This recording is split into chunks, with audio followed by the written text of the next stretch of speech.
Hey guys, welcome back to the kitchen. Today I have an epic bun recipe as part of our collaboration with Arrowwheat Brown Berry and Arnold Buns. The recipe I'm going to be making today is one of my favorites. It's Hoisin Sloppy Joes with Asian style slaw and crispy onion rings. I'm going to be using the Arnold Sesame Bun to make a meal out of these ridiculously addictive and slightly alternative Sloppy Joe sambos. For really great Sloppy Joes like these, you want to use buns that are going to give you great taste, texture and flavor. So to start things off, we're going to make up our Sloppy Joe mixture. And if you've never had Sloppy Joes, and I have to be honest, I didn't grow up with Sloppy Joes back in Ireland. These are a sort of an American kids classic. It's basically a sweet, sticky ragu that is served in beautiful, soft buns. And I love adding lots of Asian ingredients to give it more flavor, that umami kick and a bit of spice as well. So to start things off, we're going to add some onions into our frying pan with a little touch of oil. Now get these fried off just until they start to soften down. While they're frying off, add in a little pinch of salt. Give that all a good stir through. Now, alongside our onions, I want to hit that with some aromatics. So I've got some ginger and I have a little bit of garlic. So on both these, we want a nice fine chop. So with a sharp knife, let's just chop on through until we have a nice fine chop on both of these.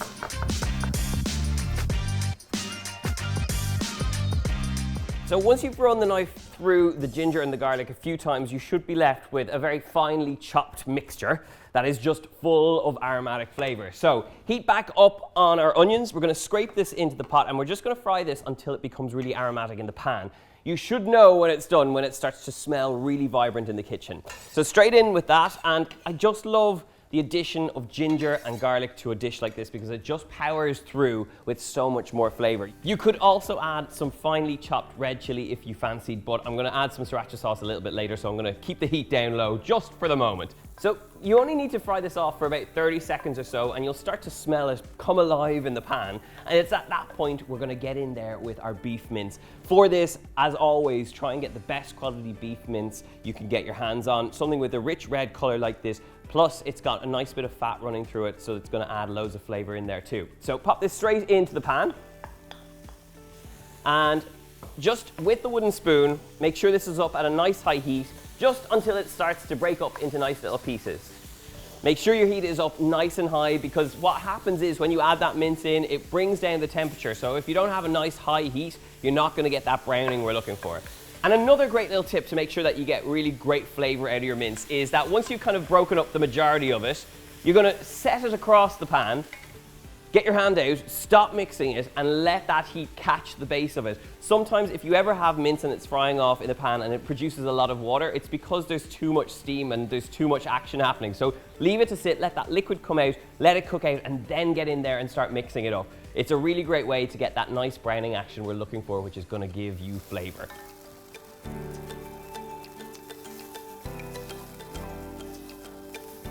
Now, this is what I'm talking about. You have to take your time in the kitchen to get that browning action. And a good way of knowing that your mince is ready to go on to the next stage is if you listen. There's a sizzle that happens in the pan, and that only comes after the liquid or the excess moisture comes out of the mince and you start to get that sizzle action again. So once it's at this point, it's time for our aromatic sauces. This is a great one to use up Asian store-cupboard ingredients. We're going to go in there with some rice wine vinegar, about a tablespoon or so. This helps to deglaze the bottom of the pan.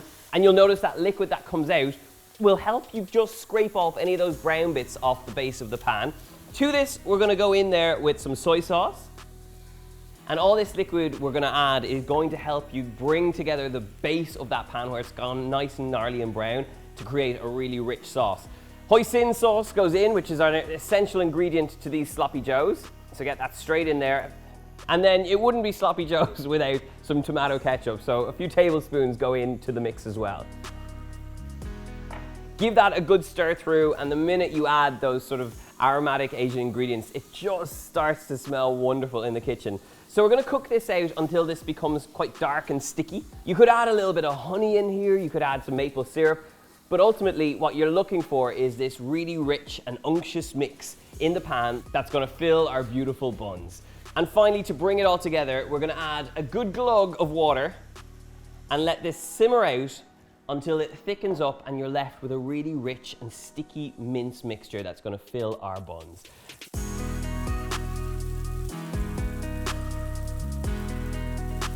Now, while this is simmering away, we're going to create a very simple slaw to go alongside it. And when you have something that's rich and unctuous like this Sloppy Joe mixture is going to be, you need that bite of fresh crunch. And for that, we are going to create it with some carrots, some spring onions, and some cabbage. I'm just going to finely slice them, get them really nice and crunchy, and tossed in a bowl with a little bit of sesame oil.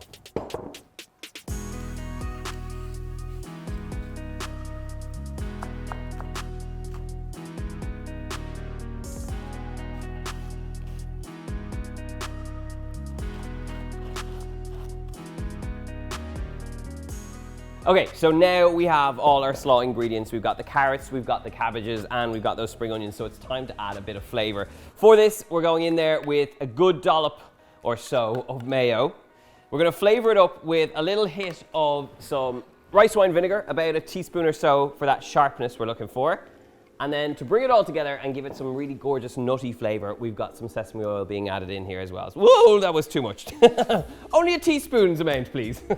Sometimes you don't realize how quickly those bottles are gonna pour. Okay, get in there and give that a good mix, and you just wanna mix it through until all those veggies are nicely coated all the way through. It's going to be a very sesame slaw, but it'll work out in the end. And I do like my slaw to be nice and crunchy and not to be too heavily laden down with mayo, but I love the addition of sesame oil and the rice wine vinegar here to add a bit of sharpness and that nutty flavor. So that's our slaw looking pretty well mixed at this point. I'm going to taste our Sloppy Joe mixture and just make sure we're in the right direction. You can definitely hear it starting to sizzle, so that sauce is kind of thickening at this point.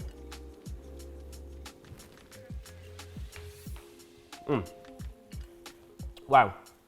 Okay, it's rich, it's sticky, it actually needs a pinch of salt, and personally I like things to have a good bit of heat in them, so I'm going to add some sriracha sauce just at this point now to add a little touch of heat. You could, like I said, add red chili at the start, but I'm going to add about a tablespoon or so of the sriracha sauce.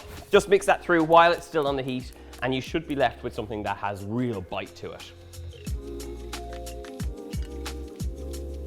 Now that I've added those ingredients, one last little taste, just to see where we're at.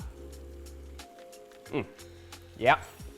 Now we've got that hit of heat. That is exactly what I want. Okay, I'm going to turn these off. I have my buns nicely toasted up, so it's time to serve up these Sloppy Joes.